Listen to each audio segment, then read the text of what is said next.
Our next conferee is Professor Stephen Ware.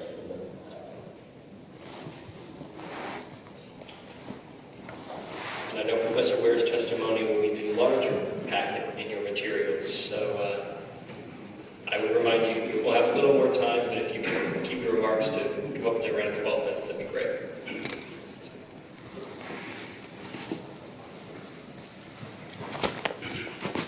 Thank you, Mr. Chairman. My name is Stephen Ware. I am a law professor at KU. I speak to you today not on behalf of KU or anyone else, but on my own as a concerned citizen. My academic research and writing on judicial selection began in the 1990s, and I have in recent years increasingly specialized in the area. My academic interest is not just in Kansas judicial selection, but covers the entire nation. My writings speak to judicial selection around the country, and I travel to various states when I'm invited to give talks on judicial selection. I've spoken on this issue in several Midwestern states, Missouri, Indiana, Iowa, and some states in other parts of the country as well, Florida, Texas. In some of these states, I have given legislative testimony. I believe I have developed a significant expertise in the various judicial selection and retention methods used throughout the U.S. My research articles, which the chairman pointed out are attached to my testimony, my research articles show that the Kansas Supreme Court selection process has 3 flaws. It is undemocratic, extreme, and secretive. Undemocratic, extreme, and secretive. All 3 of these problems would be fixed by SCR 1601, so I strongly support it. I'll briefly discuss the 3 problems with the current system in Kansas, and then I will look forward to your questions and comments. My first major point, the Kansas Supreme Court selection process is undemocratic. At the center of the current system is the Supreme Court Nominating Commission. The Supreme Court Nominating Commission has great power. No one can become a judge on the Kansas Supreme Court unless he or she is one of the 3 finalists approved by the commission. So the commission is the gatekeeper to the Kansas Supreme Court. The important question is, who picks the commission? Who picks the pickers? And on the importance of this question, who picks the pickers, I will cite a great student of politics, Boss Tweed, the boss of the Tammany Hall political machine in the 19th century. Boss Tweed said, "I don't care who does the electing, so long as I do the nominating." That insight is worth repeating. Boss Tweed doesn't care who does the electing, so long as he gets to do the nominating. And that insight certainly applies to a commission that restricts the governor to a choice of 3 candidates. The governor gets to elect, but Boss say he doesn't care who the governor is if the boss can pick the 3 candidates from which the governor must choose. So in this sense, the commission is like the boss, behind the curtain, who does the nominating. Boss Tweed and all the rest of us know that it's hugely important who picks the commission. And the Kansas Commission is picked in a shockingly undemocratic way. Most of the members of the commission are picked in elections open to only about 10,000 people. The remaining millions of people in Kansas have no vote in these elections. This violates basic equality among citizens. The principle of one person, one vote.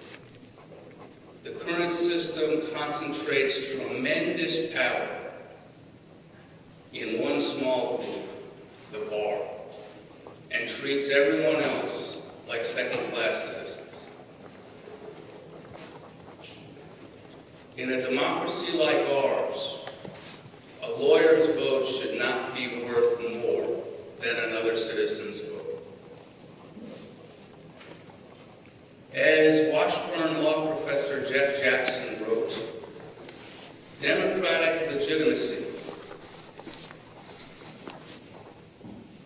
quote, would appear to favor a reduction in the influence of the state bar and its members over the nominating commission because they do not fit within the democratic process. That's the main point, and it's made very well by Washburn law professor Jackson. The current process is undemocratic. It makes 10,000 people, not elected by anyone, more powerful than everyone else in the state combined.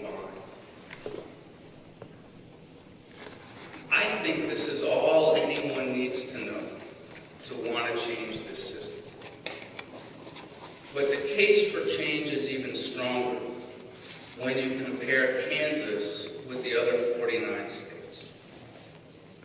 Kansas is the only state that allows its bar to pick a majority of its Supreme Court nominating commission. This is my second big point, so I'll emphasize it. Kansas is extreme. No other state is as undemocratic as Kansas. None of the other 49 states gives the bar so much power. Kansas stands alone as the only state to allow its bar to select a majority of its Supreme Court nominating commission. Some other states do have nominating commissions with some seats reserved for lawyers. But the important question for democratic legitimacy is not whether a member of the commission is a lawyer. The important question is who picks that member of the commission? Who picks the pickers? And again, no other state is as undemocratic as ours. My third and final point is that the current system has the problem of secrecy. Not only does this system concentrate tremendous power in a small group, but that power is exercised behind closed doors. The nominating commission's votes are secret. There's no public record of who voted which way. In contrast, a Senate confirmation vote is public. So 1601, by replacing the commission with Senate confirmation, would increase the openness of the process. In addition, Senate confirmation would fix the current system's problem of being undemocratic. undemocratic. While elections are direct democracy, Senate confirmation is a form of indirect democracy. And as the Attorney General said, our nation's founders adopted this wise approach of indirect democracy, Senate confirmation. In the U.S. Constitution, we've used it for 2 centuries. Similarly, about a dozen states have their Supreme Court judges confirmed by their state senate or similar popularly elected body. And experience in those states shows that Senate confirmation works well at the state level as well as the federal. And importantly, those judges who went through Senate confirmation are every bit as good as judges selected in a commission system like Kansas has. You don't need to trade off judicial quality against democratic legitimacy. If you choose a Senate confirmation system, all of the evidence suggests you will get just as good judges as you get under the current system. In conclusion, I believe that no process of judicial selection is perfect. But my research and reflection has convinced me that the least imperfect process is the Senate confirmation system. Getting the least imperfect process is the best we humans can achieve. So long as, to use James Madison's words, men are not angels.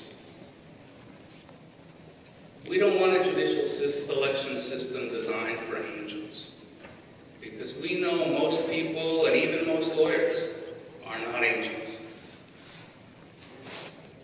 In sum, Senate confirmation of Kansas Supreme Court justices is a wise and prudent reform that will move Kansas from its current undemocratic, extreme, and secretive position to the mainstream of our country and back to the wisdom of its founders. I urge you to adopt 1601. Thank you.